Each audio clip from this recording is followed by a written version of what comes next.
Hola, ¿qué tal amigos? Muy buenas tardes, tengan todos ustedes. Nos da muchísimo gusto que nos acompañen en una edición más de su programa. Y pues hoy miércoles vamos a tratar de cosas muy interesantes. Tenemos un programa lleno de actividades y como yo lo anuncié desde el día de ayer y el lunes también es obvio que hemos estado manejando lo que hoy vamos a platicar. Y sobre todo pues sobre una creencia que tanto se puede dar aquí en nuestro México, que nos encanta tener algunas ideas sobre existe o no existen los tabúes, la magia, etcétera, y sobre todo las curaciones milagrosas que a veces pueden surgir en relación a una enfermedad. Pues bien, el día de hoy vamos a tratar sobre el empacho. ¿Realmente existen los niños? Se han hecho estudios interesantes y eso nos llena de orgullo y satisfacción presentarlos a través de médicos que realmente están aquí con nosotros en la ciudad de León, Guanajuato, y uno de sus autores, más bien su autor principal, está aquí con nosotros para platicarnos. Aquí tengo en mis manos parte del estudio que él realizó sobre el empacho con estadísticas y también con parte de los coautores que lo realizaron. Para ello pues vamos a hablar científicamente de lo que es el empacho, de todo lo que se vale la gente para poder tratarlo, de la curación que pueden en un momento dado realizar, qué tipo de personas, fíjense bien, qué tipo de personas son las que realizan este tipo de curaciones mágicas y milagrosas que aparentemente a todos nos gusta creer. Pues este va a ser el tema de este día y después vamos a tener 15 minutos en una entrevista con un pintor maravilloso que él es de aquí de Guanajuato, nació específicamente en Celaya. Él no va a estar presente, pero sí vamos a tener parte de su obra, de lo que en realidad él estuvo presentando hace aproximadamente 15 días aquí en la ciudad de León, Guanajuato, y que ahora están sus representantes platicándonos un poquito acerca de Octavio Ocampo. Esto va a ser 15 minutos casi para el término del programa. Pero para empezar, pues antes de presentarles a nuestros invitados, ¿qué les parece si les doy los números telefónicos de aquí del estudio de Canal 10? Y me da risa porque Augusto, de alguna manera el bailarín que estuvo con nosotros para lo de la Chica TV, me imitaba bastante sobre los números telefónicos y pues ya es una costumbre tener que darlos, desde luego para aquellas personas que no los tienen por ahí anotadas, y además van a aparecer en su pantalla en un momento. 11 15 11, 11 12 92, 11 15 85 y 11 11 17. Les vamos a pedir ya a Teléfonos de México que nos cambien los números para que se oigan diferentes, ¿verdad? No se crean para nada. Bueno, pues les doy las gracias a mis invitados que nos acompañan en este día para poder tratarnos el tema del empacho. Primeramente se encuentra aquí a mi derecha el doctor Gabriel Cortés Gallo. Él es médico pediatra, profesor de la Facultad de Medicina en la ciudad de León, Guanajuato, y desde luego pues es el autor del estudio que se hizo en la cura del empacho. Su título es así: La cura del empacho, una práctica común y peligrosa. Bienvenido, doctor, muy buenas tardes. Y por último está con nosotros el doctor Manuel de Anda Gómez. Él es médico infectólogo y pediatra. Bienvenido, doctor. Muchas gracias. Pues nos sentimos honrados de tener pues médicos tan reconocidos aquí en la ciudad de León, Guanajuato, y sobre todo pues tratar científicamente y con validez el tema de lo que es el empacho. Por favor, doctor, vamos a empezar. Introdúzcanos un poquito qué es el empacho. El empacho es un concepto folclórico que la gente tiene acerca de muchos padecimientos. Estos padecimientos habitualmente están localizados en el aparato digestivo. El enfoque científico del empacho no lo podríamos dar, porque el empacho es una creencia, es un concepto que la gente tiene sobre problemas intestinales. Nosotros hicimos un estudio de 519 familias en esta ciudad y estratificadas de acuerdo con el nivel socioeconómico en el que se encontraban. Y nuestro objetivo era básicamente identificar cuál es la frecuencia con la que la gente piensa que los problemas abdominales o intestinales de su niño corresponden a un empacho. El empacho en algunos otros lugares se ha hecho sinónimo de indigestión, de malestar abdominal. De estas 519 familias, aproximadamente el 45-48% pensaban que el empacho existía, o sea, consideraban al empacho como un problema real de los niños. Al agruparlos por el medio socioeconómico se vio que tanto en el medio socioeconómico bajo como en el medio como en el alto, en todos los sitios existía la creencia del empacho y que el empacho tenía su curación a través de ciertas prácticas.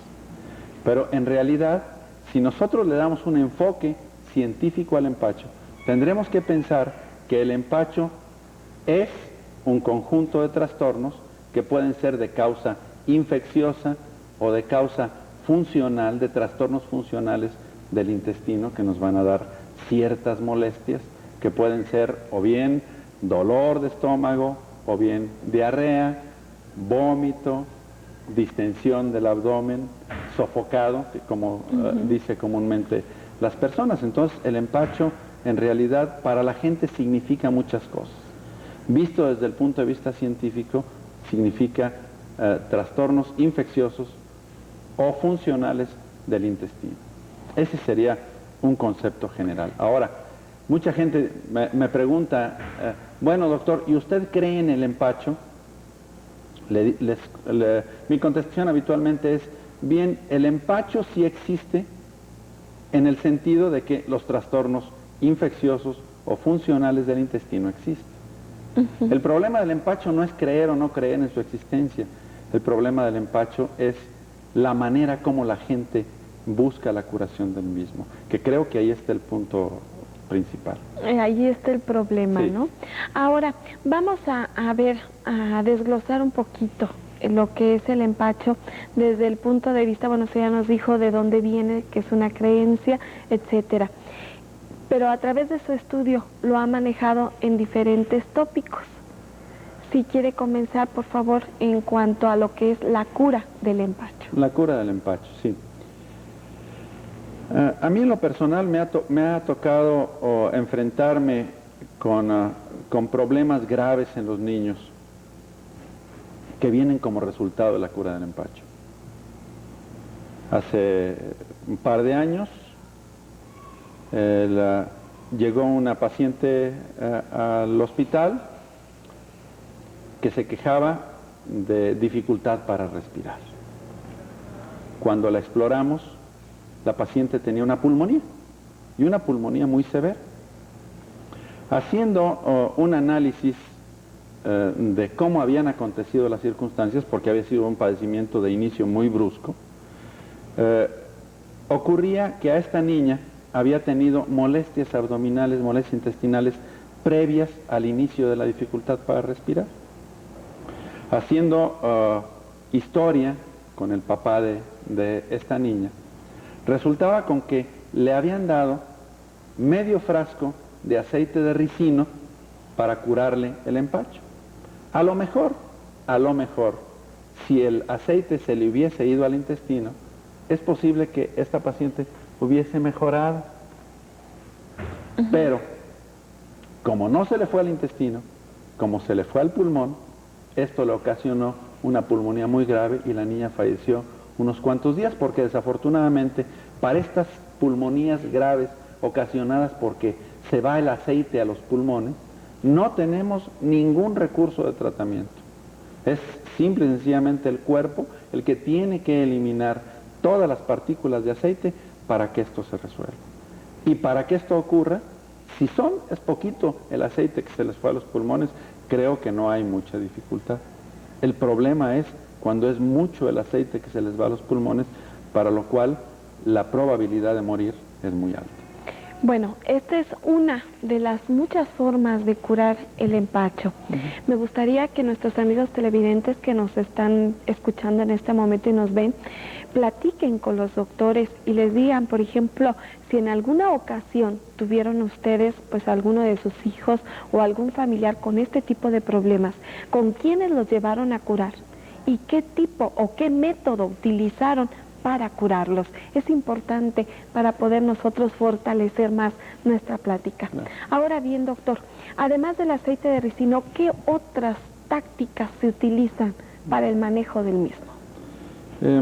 Yo creo que esta, que quizás fuese de las más frecuentes, es la más impresionante por el riesgo que conlleva. Pero yo clasificaría los métodos que la gente utiliza para curar el empacho en dos grandes grupos: métodos inocuos y métodos dañinos o potencialmente dañinos. Los métodos inocuos los clasificaría yo como inocuos tanto para el paciente como para el padecimiento. O sea, al paciente y al padecimiento les va a ir exactamente igual, se utilicen o no se utilicen. Y estos son masajes en el abdomen, pellizco que hacen los que curan del empacho, les hacen pellizcos en la columna, sobre la piel de la columna vertebral, que en realidad desde el punto de vista científico no tendría absolutamente ninguna repercusión, pero tampoco causarían daño. O sea, el hacerlo o no hacerlo no va a representar ni beneficio ni perjuicio para la persona que se le da, simple y sencillamente queda igual. En algún momento se escuchó por allí que también para la cura del empacho utilizan la masa de tortillas cruda para que el niño la coma, y se supone que el mismo peso de la masa va haciendo una limpia, según la persona que lo comentó, va haciendo una limpia de las vías digestivas. ¿Es otra cura? No sé si quisieras A ver, por favor, doctor Leanda, por favor. Bueno, sí, en realidad, como menciona el doctor Cortés Gallo, hay múltiples formas para curar esto del empacho. Realmente las principales son las que ya mencionó el doctor. Esto yo también lo he oído, que utilizan este tipo de alimentos, pues, que en última instancia es alimento.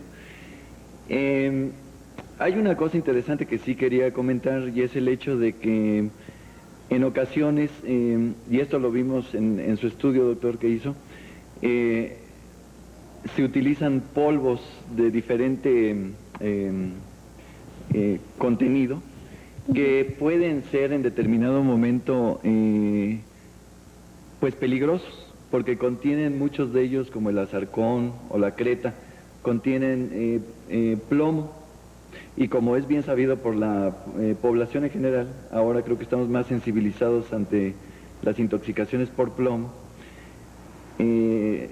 Ahora sabemos pues de que este tipo de sustancias, estos polvos que en ocasiones se utilizan para curar el empacho, pues contienen plomo, y esto potencialmente es tóxico y puede ser muy peligroso para los niños. Pueden provocarle daño en su sistema nervioso central, en su cerebrito, y afectarlos en su crecimiento y en su desarrollo, y en su intelecto, en su inteligencia. En fin, la posibilidad de daño es muy variable, desde daños mínimos hasta daños severos. Esto dependerá de la frecuencia con la cual se administren estos polvos o estas sustancias que contengan plomo, y las cantidades, etcétera.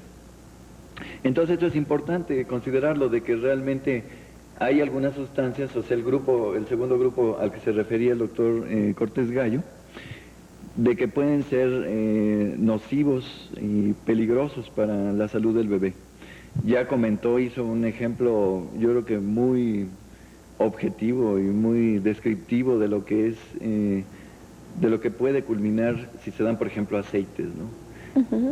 Hay niños, sobre todo hay niños pequeñitos, sobre todo mientras más pequeño el riesgo es mayor, de que tengan regurgitaciones, es decir, que se regrese alimento hacia su boca, o que tengan alguna alteración que permita que esto suceda. Si estos niños, por ejemplo, han sido sometidos a la ingestión de aceites de este tipo, estas sustancias que normalmente se deberían de haber ido por el estómago y hacia el intestino, etcétera, y no haber provocado ningún problema, pues regresan y pueden irse a las vías respiratorias. Esta es una forma en las cuales los niños desarrollan neumonía, además de que pueden directamente pasar el aceite de primera intención hacia los pulmones, ¿verdad? Pues realmente esto es lo que algunos de los procedimientos que pueden ser peligrosos, ¿no? Yo creo que son los dos más importantes.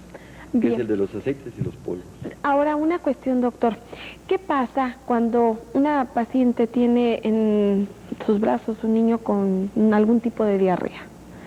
¿En qué momento es cuando cree que tiene el empacho? ¿En el momento en que aparece la diarrea? ¿O bien después de que he seguido una gama de tratamientos y estos no han dado resultado? Ujú. Por favor. Yo doctor. creo que cuando ha fallado. Sí, o sea, yo pienso que cuando la enfermedad cura pronto, no hay mayor dificultad. El problema es cuando se prolonga. Y luego No viene se me la vaya a cura. olvidar hacer un comentario A ver, sí, doctor. sobre lo de la masa. A Porque ver. creo que pudiera ser una explicación para la persona que hizo esta pregunta. Lo que desconocemos es la historia natural de la enfermedad. ¿Sí? Eso, yo pienso que ahí radica el problema. Hay enfermedades que tienen una evolución natural. Esto es, que con medicina, sin medicina y a pesar de la medicina, van a evolucionar en un tiempo determinado. La gente, desafortunadamente, cree que el médico es mago y la verdad es que no. El médico tiene ciertos recursos para resolver ciertos problemas. Y sus No tiene limitantes. recursos para resolver muchos problemas. Y mucho menos los recursos van a surtir efecto en la primera toma. Y la gente piensa, o la gente espera, que en la primera o segunda o tercera toma del medicamento el paciente se mejore. Y eso no va a ocurrir. Porque cuando el paciente mejora con la primera toma, iba a mejorar sin la toma también. Entonces, la gente se desespera cuando la enfermedad se prolonga. Y yo quiero tomar un ejemplo que es el ejemplo más clásico de la falta de respuesta, que es la diarrea por virus. La diarrea por virus es aproximadamente el 50% del total de las enfermedades, de las causas de las enfermedades diarreicas. Y para este tipo de problemas no tenemos curación. Este tipo de problemas evolucionan espontáneamente hasta que el propio cuerpo elimina el virus. Entonces, ¿qué pasa si nosotros a esta infección por virus le damos un antibiótico o le damos cualquier otro procedimiento de curación? La enfermedad va a evolucionar igual. Entonces, al ir evolucionando progresivamente la enfermedad y la persona y el niño no mejorar, llega un momento en que la gente se desespera casi al final. Y entonces, cuando consultan con cualquier persona, sea profesional o no profesional de la medicina, y les prescriben algún medicamento o algún remedio, el paciente va a curar porque la evolución de la enfermedad así iba a ser. Y no fue ni por el aceite de Y no fue ni ricino, por el aceite de ricino, ni por ninguna otra. ni la masa, ni nada. de Claro. eso. A Pero, ver, ¿qué comentario nos sí, quiere hacer de yo la creo que la masa pudiese haber tenido un efecto benéfico. Y el efecto benéfico de los atoles de cereales, salvo algún comentario que pudiera tener Manuel. masa? Sí, a ver, Los atoles explíquenos de un poquito. cereales, los atoles de cereales, específicamente el atole de harina de arroz, que es el que mejor se ha estudiado. Ahora creo que nos han dado una idea de una perspectiva de utilizar algún otro recurso para ver si mejora. Ajá. El atole de harina de arroz sí ha mostrado tener un efecto benéfico sobre la diarrea y sobre dos aspectos que son muy importantes en la diarrea de los niños, que es su estado de hidratación y su estado de nutrición. Ujú, o Entonces, sea, muy sí bueno. mejora el estado de hidratación, sí mejora el estado de nutrición, pero no hay que confundirse. El suero oral, el suero vida oral, sigue siendo el recurso primordial para tratar Un caso de niño diarrea. que tiene diarrea. Dos objetivos deben de buscarse.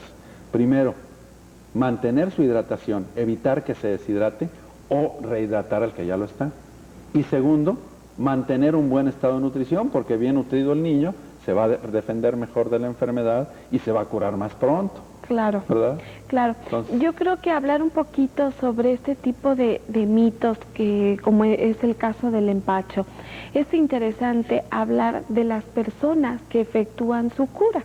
ujú. Así como si yo quiero hablar de, por ejemplo, en esta semana de diarreas, diferentes tipos, etcétera, cómo se presentan, es obvio que voy a tener dentro de mi panel de invitados médicos y de entre ellos, pues se puede decir que los mejores, ¿verdad?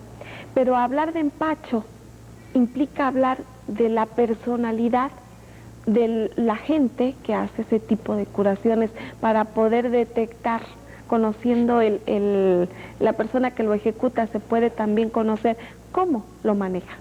Claro. ¿Quiénes son esas personas, doctor? Yo quisiera dejar muy claro que el empacho, como molestias abdominales o como diarrea o como cualquier otro tipo de estos problemas, sí existe. O sea, sí es. Lo que pasa es que le damos nombres diferentes. Nosotros los médicos le damos el apellido de diarrea infecciosa o dispepsia o algún otro nombre le damos. La gente le llama empacho. Entonces, yo creo que no es un mito, es una forma distinta de llamarle al mismo problema. Lo que insisto yo es, el riesgo es en la curación del mismo. Lo curan gentes no profesionales, con muy buenas intenciones. Tampoco voy a pensar que la gente que hace las curas del empacho lo hace con el fin de ocasionarle un daño al niño. Yo creo que no existe. O sea, las gentes que nos dedicamos a la medicina, seamos profesionales o no, ¿verdad? Porque la gente recurre a estas medicinas paralelas, seamos profesionales o no, buscamos el efecto benéfico para el paciente, ¿verdad? Sí, yo creo que es el objetivo de todos, ¿no? Que no hay que olvidar, ¿verdad? Pero las gentes que curan del empacho, en el sentido estricto de la palabra, son gentes que no son profesionales, que con muy buenas intenciones hacen maniobras inocuas o maniobras nocivas, con muy buenas intenciones. Queremos pensar eso, sí, que son con buenas intenciones. Que no saben cuáles son los riesgos que esto conlleva. Un comentario a este respecto. El uso de polvos de bismuto, se llama el estomaquil famoso. La gente lo usa extraordinariamente frecuente en y hasta el nombrecito que tiene, ¿no? El estomaquil es polvo de bismuto. Ahora, sí se ha demostrado que el bismuto mejora ciertos problemas de absorción intestinal. Sí lo ha mejorado. El problema es que cuando se utiliza en forma impropia, se va a acumular en el cuerpo del niño y desafortunadamente ¿a dónde se va? Se va a su sistema nervioso y se va a sus huesos. ¿Y qué nos puede traer como consecuencia cuando se abusa? Va a traer como consecuencia que o el niño queda con sus capacidades intelectuales disminuidas, o bien el niño queda con sus capacidades de crecimiento disminuidas, porque se le va a depositar al cartílago de crecimiento y va a impedir una adecuada. Lo mismo ocurre con el plomo. Ambos son metales y ambos tienen el riesgo al que están. Pues sí, y ahorita como lo están explicando ustedes, pues se da una idea perfectamente clara de los riesgos que puede tener una persona, y vaya que pues los comentarios son muy amplios en cuanto a que mi niño se enfermó y ve a la farmacia y compra el famoso estomaquil, ¿no? Que todo el mundo sabe, y las mamás que nos están viendo debieron o deben de haberlo escuchado en más de una ocasión. Tenemos llamadas, doctor. Marta Rodríguez de Loma Bonita. ¿Se puede pensar que dicen que los niños se empachan porque algo se les queda pegado en el intestino? A este respecto, no estoy muy seguro, no estoy muy seguro. La gente atribuye, por ejemplo, a que los niños ingieran papel o ingieran pedazos de globo, o que cuando comieron uvas con todo y cáscara se les quedaron pegadas en el intestino. Yo no estoy muy seguro de que no tengan razón. No estoy muy seguro, porque es muy posible que si el intestino lucha contra un objeto para tratar de expulsarlo, esto trae como consecuencia malestar, y que en el momento en el que lo expulsa se vaya a mejorar. No estoy muy seguro de que, no estoy muy seguro de que esta explicación pueda ser correcta, pero tampoco tengo todos los datos como para decir que no es así, ¿verdad? Claro. ¿Por qué? Porque muchas de las gentes relacionan el antecedente de la ingestión de este tipo de cosas con el consecuente, la resolución del problema una vez eliminado el elemento nocivo. Pues sí, sobre todo es la idea clave de que se comió algo y se quedó pegado en el intestino. ¿Qué pasa cuando se come la masa cruda de algún pastel o algún panecillo que está crudo? Te dice, te vas a empachar, ¿no? Entonces, a ver, doctor, por favor. Exacto. Bueno, realmente de esto que menciona el doctor Gabriel Cordes Gallo, realmente hay una cosa interesante y lo hemos visto, tenemos, de hecho, el antecedente de un caso que pudiera explicar en parte lo que usted menciona, doctor. De un niño que ingería pedacitos de pelo del suéter de la mamá, de ropa en general. Y este niño se quejaba, o esa niña, se quejaba de molestias gastrointestinales, o sea, había dolor abdominal, había molestias abdominales, había falta de apetito. Y posteriormente nos contaba la mamá que la llevó a que la curaran de empacho, y en aquella ocasión me parece que fue nada más sobar el abdomen. No estoy seguro si le dieron pellizco o no, pero sí sobaron el abdomen. Bueno, el hecho es esto, de que posteriormente la niña arrojó bolas o pedazos grandes de este material, es decir, junto con el excremento fue saliendo este pelo que había ingerido. Y la niña, por supuesto, que mejoró y se le quitó aquella falta de apetito, o sea, empezó a tener muy buen apetito y todo. Entonces esto, pues yo pienso que en última instancia ejemplifica esta situación en la cual, por creencia popular, realmente sí piensan que hay algunas cosas que se pueden pegar en el intestino. Pueden ser estas situaciones, ¿no?, que toman alguna sustancia que sí, de alguna manera, afecta la función normal del intestino y dar síntomas. Y no sé si me pudiera extender un poquito en relación a la falta de apetito. Bien, pero ¿eso qué le parece si lo tratamos regresando del corte comercial que tenemos a continuación? Porque además tenemos llamadas del público y son muy interesantes y vamos a empezar a contestarlas regresando del corte. Recuerden los teléfonos 11 15 11, 11 12 9, llamadas que son pues interesantes conocerlas definitivamente en relación a los niños, de las enfermedades y de, como dijo el doctor, no es tanto la creencia, sino en la forma en que se curan y de los métodos o los medios que se utilizan para lo mismo. Pues bien, yo quiero aprovechar el momento para todas las personas que conozcan la dirección y el teléfono del doctor Manuel de Anda Gómez. Él, desde luego, es médico pediatra, especialista en infecciones de los niños. Su dirección es en Alud 804, Interior 301. Anótelo por ahí, por favor, ya que es importante tener siempre a la mano el teléfono y el domicilio de nuestro médico pediatra para los bebés. Alud 804, Interior 301, teléfono 175400 o el 751547. Doctor Manuel de Anda Gómez. Bien, doctor, platíquenos sobre la nutrición. Antes de irnos al corte, nos quedamos en relación a la alimentación y nutrición de los niños. Pues sí, realmente aquí había que considerar algunos aspectos importantes. Y íbamos a tratar esto de lo de la falta de apetito. Y esto es importante porque muchas veces el concepto de empacho se refiere a que el niño no tiene apetito. Entonces, sí es importante señalar que el apetito, sobre todo en los niños, no es una situación tan constante como en un adulto. En un adulto interfieren hay una serie de factores, por ejemplo la costumbre, los hábitos, en las cuales ya influyen directamente en el apetito. De hecho, nosotros a veces no sentimos hambre, pero ya vemos que son las 2:30 y ya queremos comer.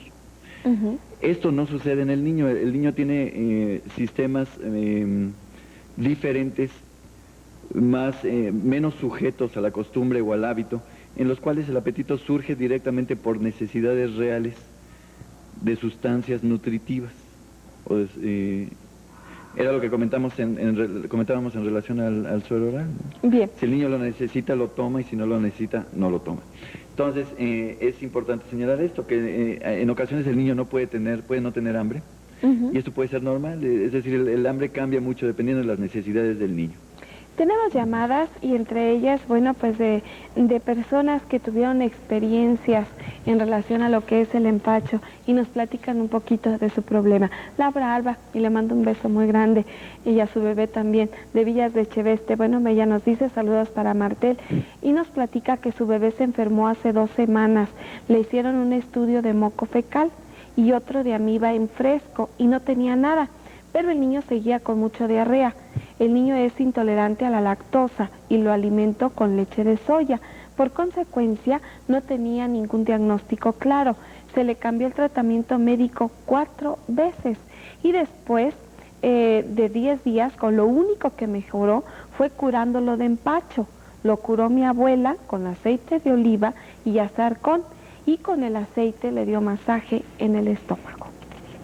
¿Qué nos puede comentar al respecto? La explicación en este caso es muy sencilla. El hecho de que el moco fecal haya salido normal y que la amiba en fresco haya sido negativa, no nos está diciendo que no hay ninguna causa.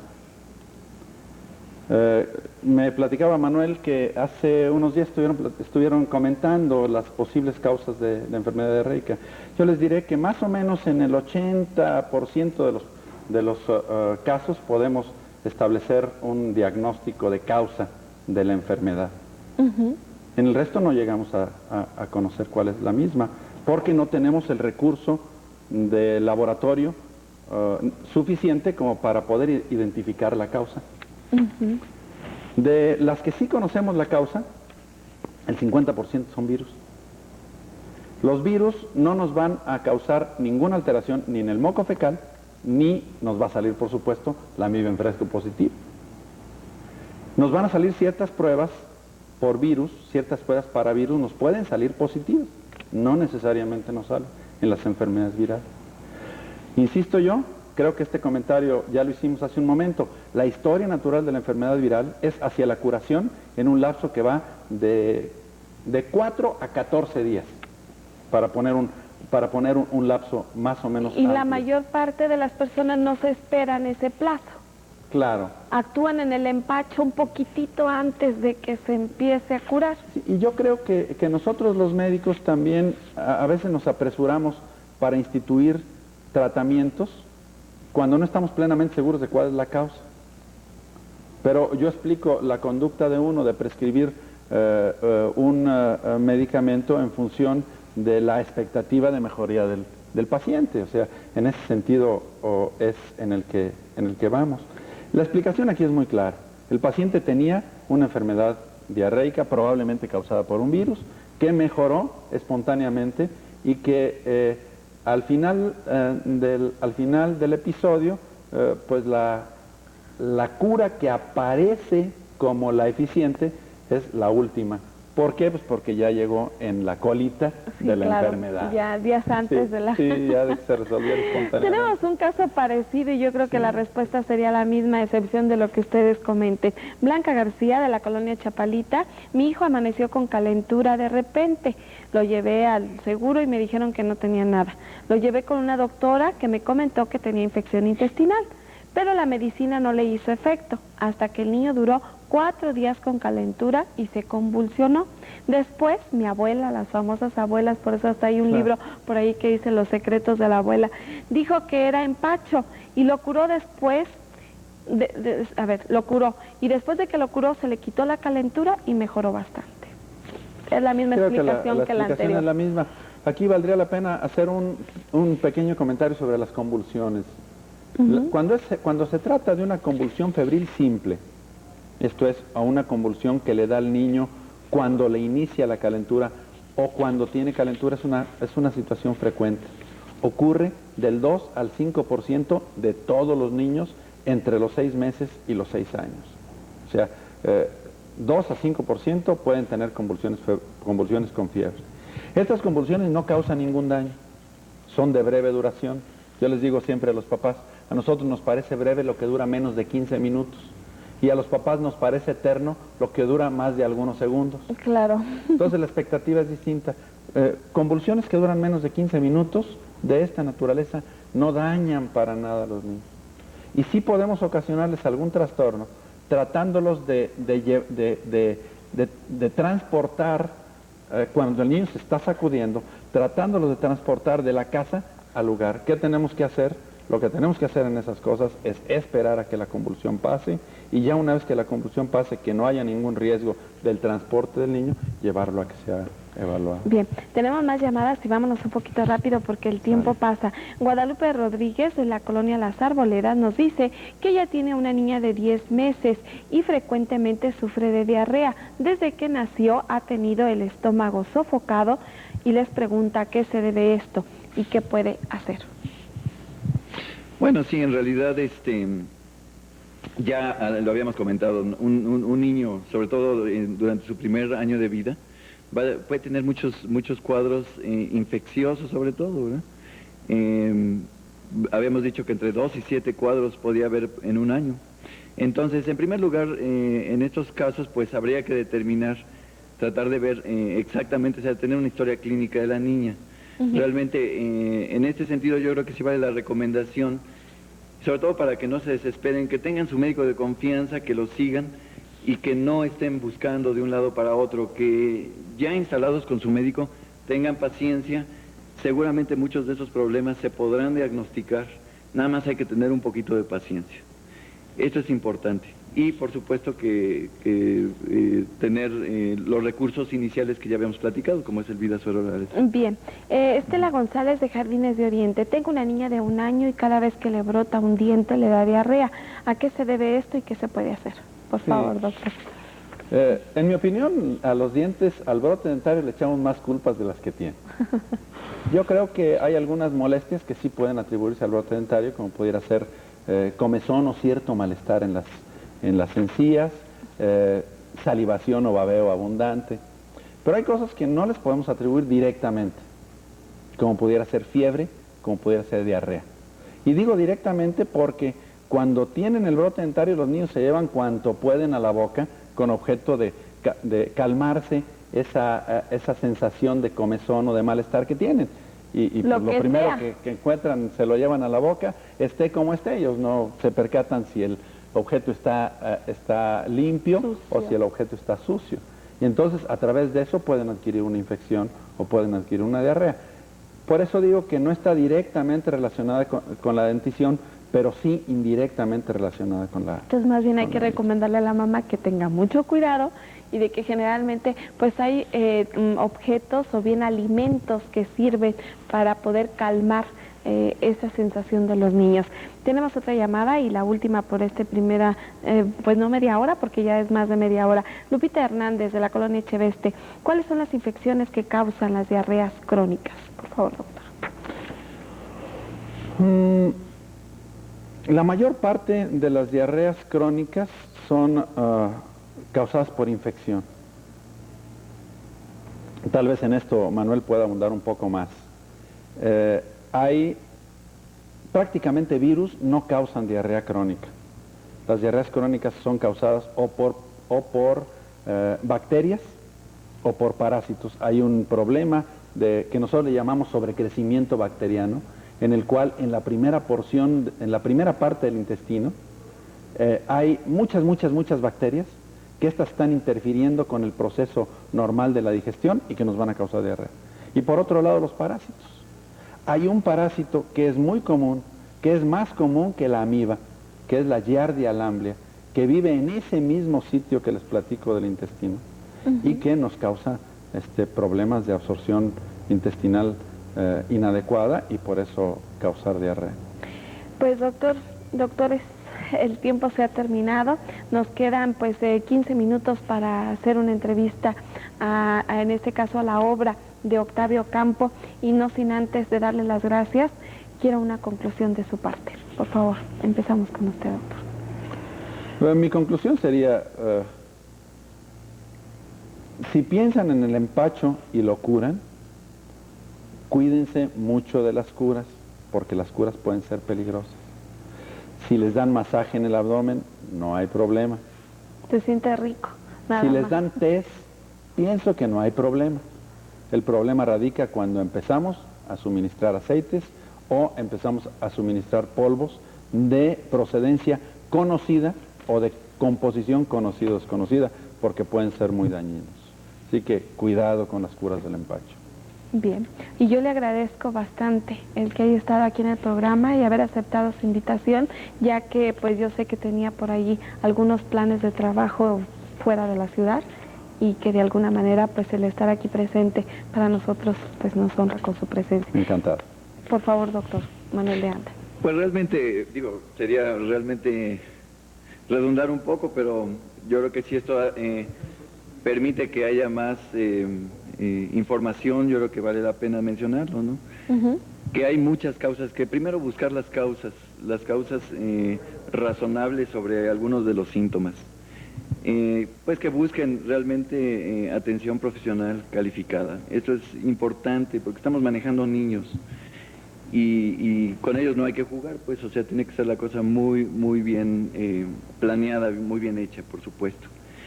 Y lo mismo, ¿verdad? Es decir, en el sentido de que es muy importante que si se administran algunas sustancias, evitar, por supuesto, que sean aceites y, por supuesto, que sea, por ejemplo, creta o azarcón, ¿verdad? Estas sustancias pueden ser muy peligrosas. Si son tés, si son, como ya se mencionaban, los atoles que ya se habían estado comentando, pues esto puede ser hasta benéfico, ¿verdad? Para el bebé. Claro. Pues muchísimas gracias, doctor, y como siempre por estos días apoyándonos en la coordinación de los invitados de esta semana. Muchas gracias por haber estado aquí. Y pues vamos a continuar con el tema. El día de mañana también tenemos comentarios muy importantes que hacerle. Gracias a los doctores por haber pues estado con nosotros para platicar sobre lo que es el empacho, como pudiera ser en algún momento tantas cosas que tenemos que creer nosotros, como es el mal de ojo, etcétera. Pues bien, quiero agradecer una carta que nos enviaron y la voy a leer así rápidamente.